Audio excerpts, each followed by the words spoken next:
A steel baton smashed through the driver's side window. Glass sprayed across the leather seats. A gloved hand reached in, yanked the door handle, and threw the door wide open. Boots crunched over the broken glass.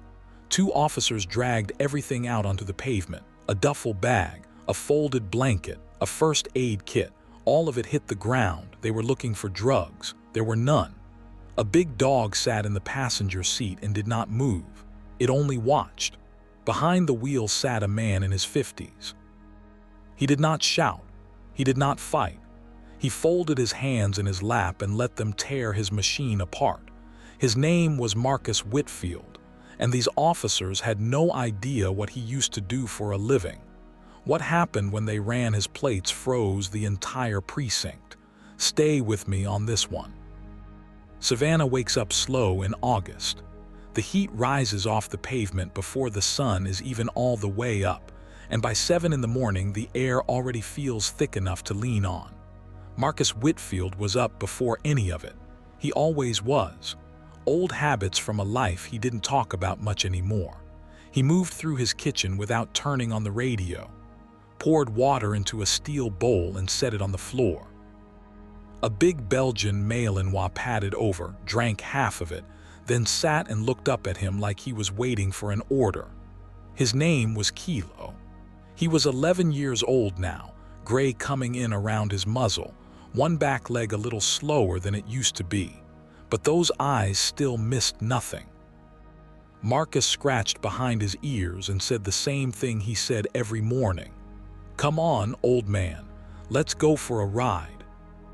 Now here's the thing about Marcus. If you passed him on the street, you'd never look twice.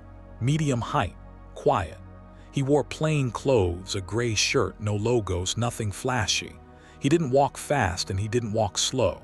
He moved like a man who had learned a long time ago that speed and noise were how you got yourself noticed, and being noticed was how you got yourself killed.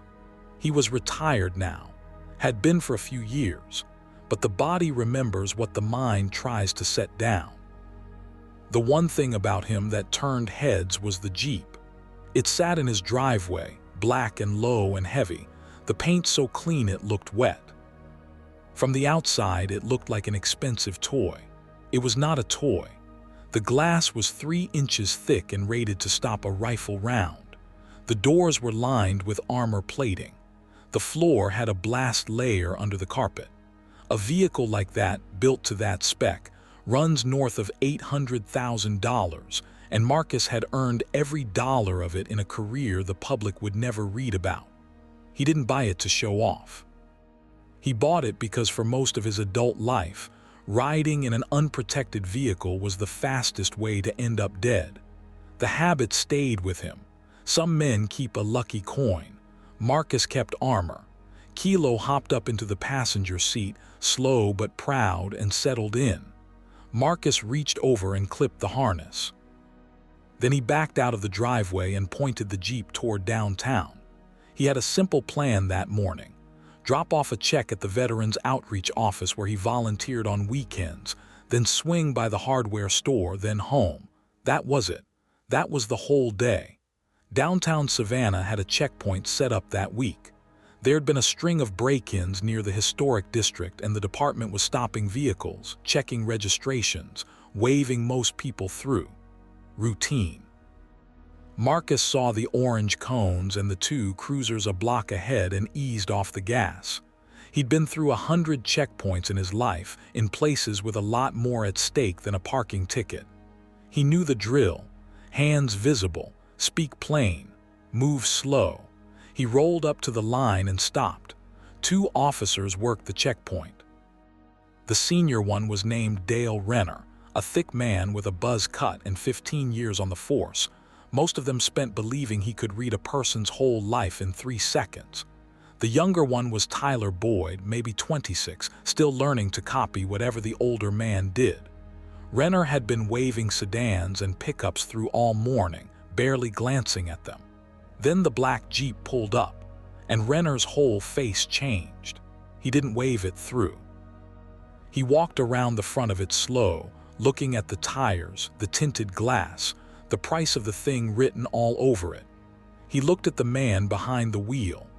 A black man in his 50s, calm, hands on the steering wheel at 10 and 2. And in Renner's head, a story wrote itself in under a second, a story he'd been telling himself for years without ever once checking if it was true. A man like that, in a machine like this. Something's wrong here. He tapped the window with 2 knuckles. Marcus lowered it halfway. "Morning, officer. This your vehicle?" "It is." "Registration and license." Marcus reached slowly toward the glove box, narrating every move the way he'd been taught to narrate for men far more dangerous than these. "Registration's in the glove box. I'm reaching for it now."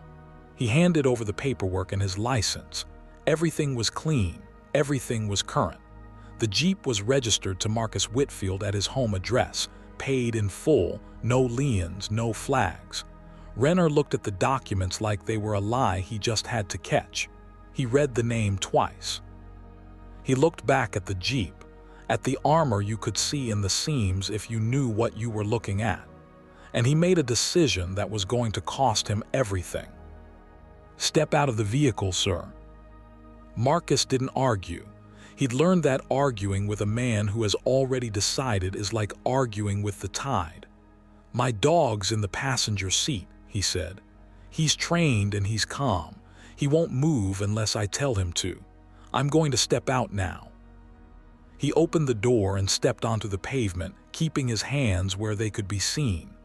Boyd's hand drifted to his belt. Renner stepped in close, chest puffed, trying to make a big quiet man feel small. "Where'd you get the money for a rig like this?" "I worked for it." "Doing what?" "Government work. It's on the registration." "Everything's in order, officer." That was the wrong answer to give a man who'd already decided you were guilty, because it was calm. And calm, to Dale Renner, looked like a man with something to hide. "We're going to search the vehicle," Renner said. "We got reports of contraband moving through the district. You want to make this easy, you tell me now where it is." "There's nothing in the vehicle but a dog, a first aid kit, and a blanket," Marcus said.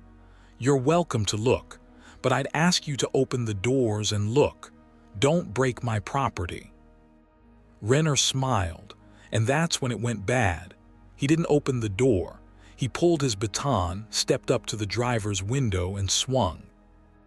The armored glass held on the first hit, which only made him angrier because in his mind glass that wouldn't break was more proof of a man with something to hide. He swung again, harder, and the laminate spiderwebbed and caved. Glass rained across the seats. Kilo flinched but held, eyes locked on his handler, waiting for the word that never came. Marcus said one low syllable and the dog went still as stone. They tore the Jeep apart. Boyd yanked open the back and pulled out the duffel bag, dumped it on the ground, gym clothes and a water bottle spilling across the asphalt. Renner sliced the seat cushions open with a folding knife, digging his hand into the foam, sure that any second now his fingers would close around a brick of something that would prove him right. He pulled up the floor carpet. He found the blast layer and thought it was a smuggling compartment and pried at it until his fingers bled. He found nothing, because there was nothing. And through all of it, Marcus stood on the curb with his hands folded in front of him, not saying a word, watching. He'd learned in a much harder school than this one that when a man is busy digging his own hole, the smartest thing you can do is hand him the shovel and stay quiet. A small crowd gathered on the far sidewalk. Phones came up. People filmed. Renner didn't notice or didn't care. He was elbow-deep in a stranger's ruined seats, and he had run out of places to look. He climbed out, breathing hard, hands empty. A beautiful $800,000 machine gutted around him for no reason at all. A smarter man would have felt the ground shift under him right then. Renner just got meaner, because now he had a problem. He destroyed a man's property in front of a dozen cameras and found nothing. There was only one way that ended clean for him, and it wasn't by apologizing. "Cuff him," he told Boyd. Marcus turned around without being asked and put his hands behind his back. He knew what was happening. They needed a reason now. They needed him to be guilty of something, anything, to justify the wreckage. The cuffs clicked shut. Boyd loaded Kilo into the back of a cruiser and the old dog let him, watching Marcus the whole time. And Marcus, cuffed on the curb of a downtown street, still said nothing at all. Then a third cruiser pulled up and a sergeant stepped out, and for a moment it looked like the whole thing was about to come apart. The sergeant's name was Ruiz. He'd been on the job 20 years and he had a good nose for trouble, and the scene in front of him smelled like a lawsuit from 50 feet away. A gutted luxury vehicle, a cuffed man standing quiet, a crowd filming. He looked at the wreckage, looked at Renner's bleeding knuckles, and rubbed his face. "Tell me you found something," Ruiz said. Renner hesitated half a second too long, still processing the scene. Ruiz walked over to Marcus, looked at him. Saw the calm, the stillness, the way the man held himself even in cuffs, and something in the back of his mind whispered that he was looking at the wrong kind of person to have done this to. "You okay, sir?" "I'm fine," Marcus said. "I'd like my dog out of that hot car, and I'd like someone to run my plates and my name properly. That's all I'm asking." Ruiz nodded slow. "We'll get the dog some air." He turned to Boyd. "Crack the windows on that cruiser, get the AC running." He looked back at the wreck of the Jeep, then at Marcus, and for the first time all morning, the temperature of the whole scene seemed to drop. Ruiz was going to do this by the book. He was going to run the name, sort it out, and probably, Marcus thought, this ends with an apology and a claim form and a long, quiet drive home in a rental. Someone handed Marcus a paper cup of water. He took a slow sip. Kilo settled in the cooled cruiser. The crowd started to lose interest. It felt for about 90 seconds like the worst was over, like reason had finally shown up to work. It hadn't. It had only stepped inside to make a phone call. Because when Ruiz walked back to his cruiser and typed Marcus Whitfield's name and played into the state and federal system, the screen didn't come back with a record. It came back with a wall. The name pulled up a single line, and then the line locked. The screen turned gray and threw a message Ruiz had seen exactly twice in 20 years. "Access restricted. Contact federal liaison. Do not detain." A phone number he didn't recognize, and under it 3 words in red that made the hair stand up on his arms. "Priority flag active." He picked up his radio, then set it down. This wasn't a radio problem. He pulled out his phone and called the number on the screen, and it didn't ring to a desk in Savannah. It rang to a duty officer in a building outside Washington, a building most people at that precinct only knew from the news. And the voice that answered was flat and fast and wide awake. "You ran a flagged identity," the voice said. Not a question. Who is this and where is he? And in that moment, Dale Renner made his second terrible decision of the day. He saw Ruiz on the phone, saw his face change, and instead of stepping back, he doubled down. He walked over to the sergeant and said, loud enough for the crowd to hear, "He resisted. When we tried to search, he squared up on me. That's why we had to go hands-on. I want that in the report." It was a lie. The cameras across the street had every second of it, and every second showed a man standing still with his hands folded. But Renner had figured out the math now. If the stop was clean, he was finished. So the stop had to be dirty. The man had to be a threat. He wasn't trying to catch a criminal anymore. He was trying to build one. That's how it works when a man realizes he's wrong but can't afford to be. He stops looking for the truth and starts manufacturing the story that saves his job. And just like that, the whole thing changed shape. This wasn't a bad traffic stop anymore. A bad traffic stop you can fix with an apology. This was 2 officers and a lie, and a man in cuffs who now had to be guilty of something, or a lot of people were going down. It stopped being about a Jeep. It became about survival. Marcus knew it the second he heard Renner say the word resisted. He'd seen men lie to cover mistakes his whole career, in rooms where the lies got people killed. He knew exactly how dangerous a frightened man with a badge could be. Ruiz held up one finger to Renner, still on the phone, listening. His face had gone pale. He said, "Yes, sir," 3 times. He said, "He's in cuffs, sir, but he's unharmed." He listened for a long moment. Then he said, "Understood. We won't move him. I'll take him to the precinct myself." He hung up and just stood there for a second, staring at the wrecked Jeep like he was seeing it for the first time. Now, before I tell you what came down that phone line, let me say this. If you've ever watched a good man stay calm while people tried to bury him, and you wanted to see it turn around, this is the story for you. Do me a favor and hit that subscribe button, because what happens at the precinct is the part you'll want to see all the way to the end. Ruiz walked over to Renner and Boyd, and he spoke very quietly, which is how you know a man is truly angry. "You're both coming to the precinct. Now, you don't touch him again. You don't say another word to him. And Renner," he stepped in close, "whatever you were about to write in that report, don't. There are people on their way here who are going to read every word." Renner's mouth opened. "Sarge, he's got no idea what." "No," Ruiz said. "You've got no idea, that's the problem." He turned to Marcus and unbelievably did something none of them had done all morning. He took the cuffs off. "Sir, I'm sorry. I need you to come to the precinct with me so we can straighten this out. Your dog rides with you. Nobody's charging you with anything." Renner made a sound of protest. Ruiz didn't even look at him.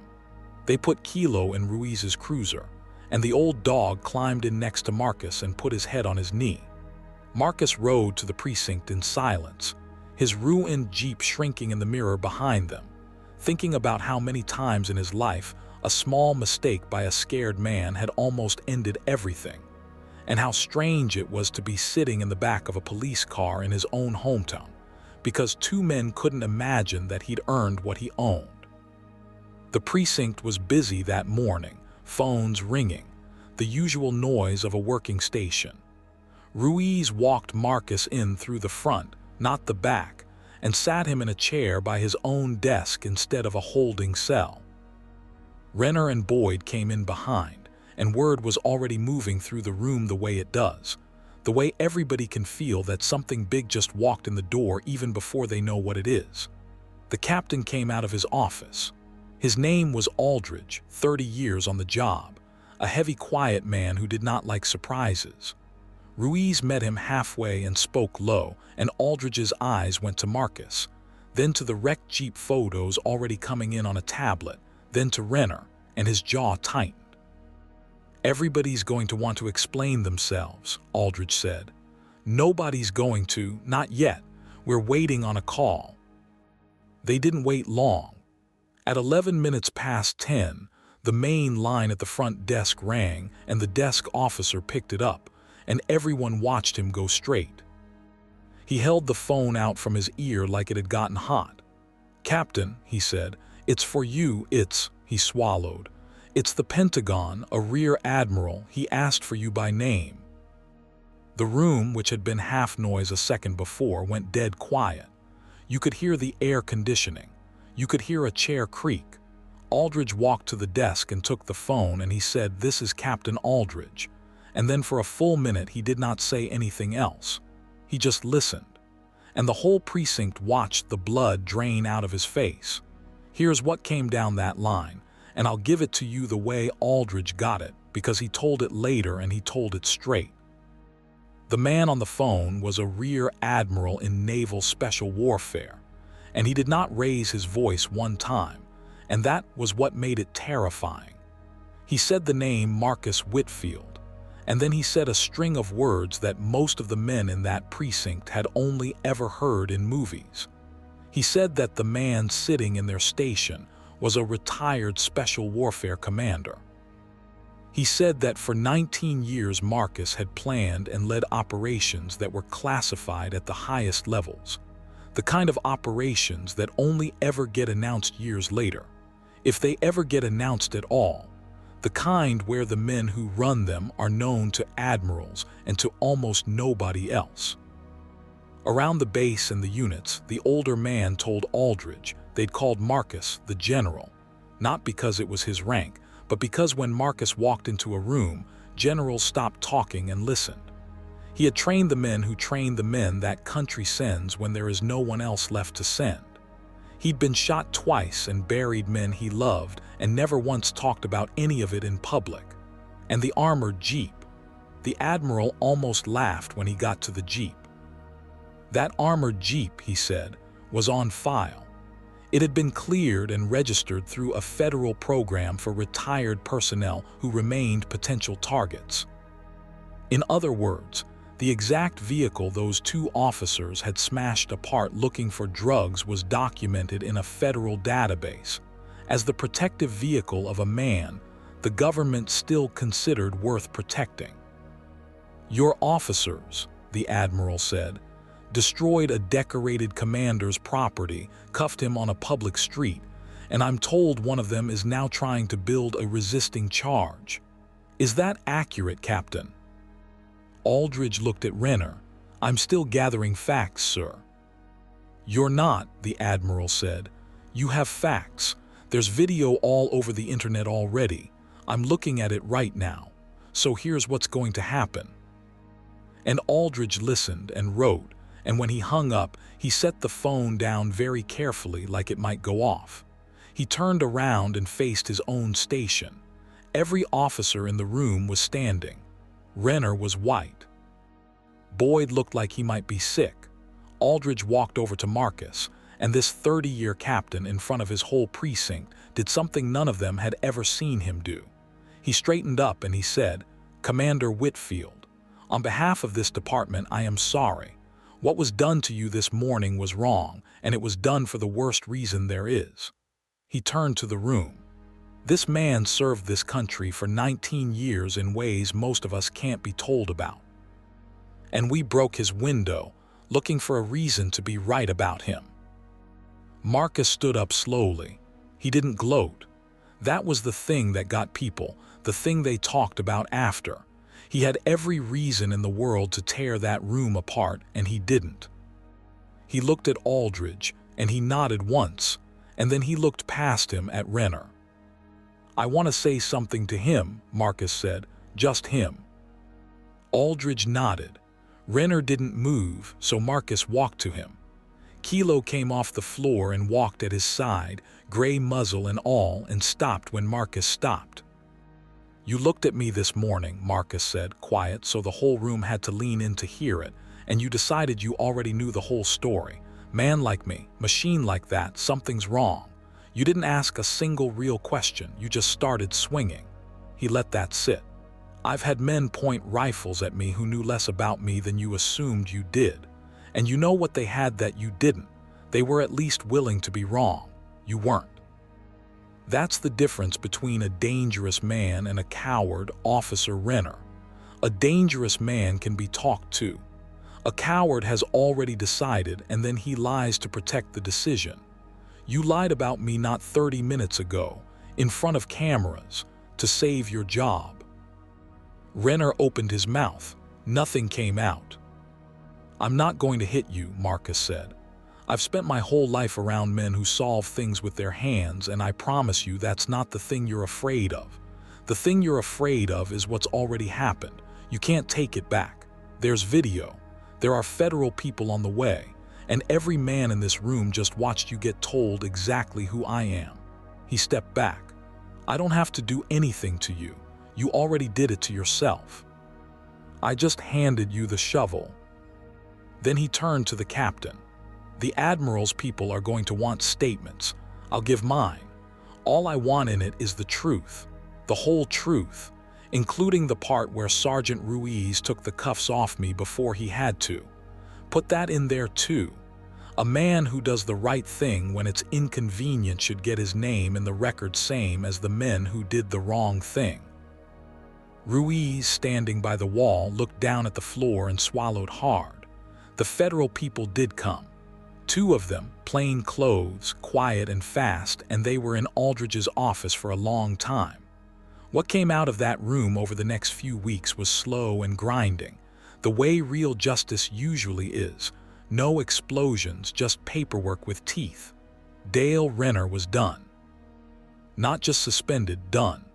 Between the video, the false report he tried to file, and the destruction of federally documented protective property, there was no version of the story that let him keep his badge. He was terminated, and the matter of the false report went to the district attorney, because filing a lie to justify hurting a man is its own crime, and it doesn't matter who the man turns out to be. Renner's mistake wasn't that he stopped the wrong guy. His mistake was that when he realized he was wrong, he chose the lie over the apology. That's the choice that ended him, not the assumption. The cover-up. Tyler Boyd, the young one, kept his job barely on the condition that he testified truthfully to everything he'd seen, which he did, and that he sat through the review with his eyes open. In his statement, he wrote a line that got quoted later. He wrote, "I did what the senior officer did because I thought that was the job. I know now that the job was to ask a question first. I'll spend the rest of my time on the force asking it." The department paid for the Jeep, every dollar of it and the repairs on top, and there was a settlement beyond that which Marcus did not keep. He gave the whole settlement to the Veterans Outreach office downtown, the same place he'd been driving to that morning with a check in the console, before anyone put a baton through his window. He asked them to name nothing after him. He didn't want his name on a wall. He'd spent a whole career keeping it off of things. Sergeant Ruiz got a commendation, which embarrassed him. When someone asked him about it, he shrugged and said, "I didn't do anything special. I ran the name before I decided the story. That's supposed to be the normal thing. It says something bad about us that it looked like heroics." And you know what? He was right. That's the quiet lesson under this whole thing. Ruiz didn't do anything extraordinary. He just refused to be certain before he had the facts. That's the entire difference between the man who kept his job and the man who lost it. They fixed the Jeep. It took a while. That kind of glass and armor isn't something you pick up at a shop, but they made it whole again, black and low and clean. And on the morning Marcus drove it home, Kilo rode shotgun same as always, gray muzzle up, watching the road. Marcus didn't drive past the checkpoint on purpose or avoid it on purpose. He just drove home. Some men would have gone looking for a victory lap. Marcus had learned a long time ago that the real win is the day you don't have to prove anything to anybody, and he'd had that win long before Dale Renner ever tapped on his window. He got a lot of attention for a while, the way these things go. The video had millions of views. People wanted him on shows. They wanted the wronged veteran to be angry on camera, to point fingers, to become a symbol. He turned almost all of it down. He did say one thing to a local reporter on his own porch with the dog at his feet, and it's the thing worth ending on. She asked him if he was angry. And Marcus thought about it a long moment, the way he thought about everything, and then he said this. "I stood on that curb this morning and folded my hands and let two men take my machine apart, and everybody keeps asking me how I stayed so calm. I'll tell you, I wasn't calm because I'm strong. I was calm because I've been in real trouble, the kind you don't walk away from, and this wasn't that. This was just a man who was scared of what he didn't understand, and another man too young to know better yet. I've spent my whole life protecting people from things far worse than that. It would be a strange thing to hate them for it now." She asked if he had a message for Renner. He shook his head slow. "No message. I hope he learns the thing I learned a long time ago. You can be strong and still be wrong. The trick isn't never being wrong. The trick is being willing to find out." He reached down and put his hand on the old dog's head. "That's it. That's the whole thing. Be willing to find out." And that morning, The one that had started with a baton through the glass. The man who'd let them tear his world apart without raising his voice, drove his fixed-up armored Jeep down a quiet Savannah street with his old dog beside him. And nobody stopped him, and nobody assumed a thing, and for once, that was enough.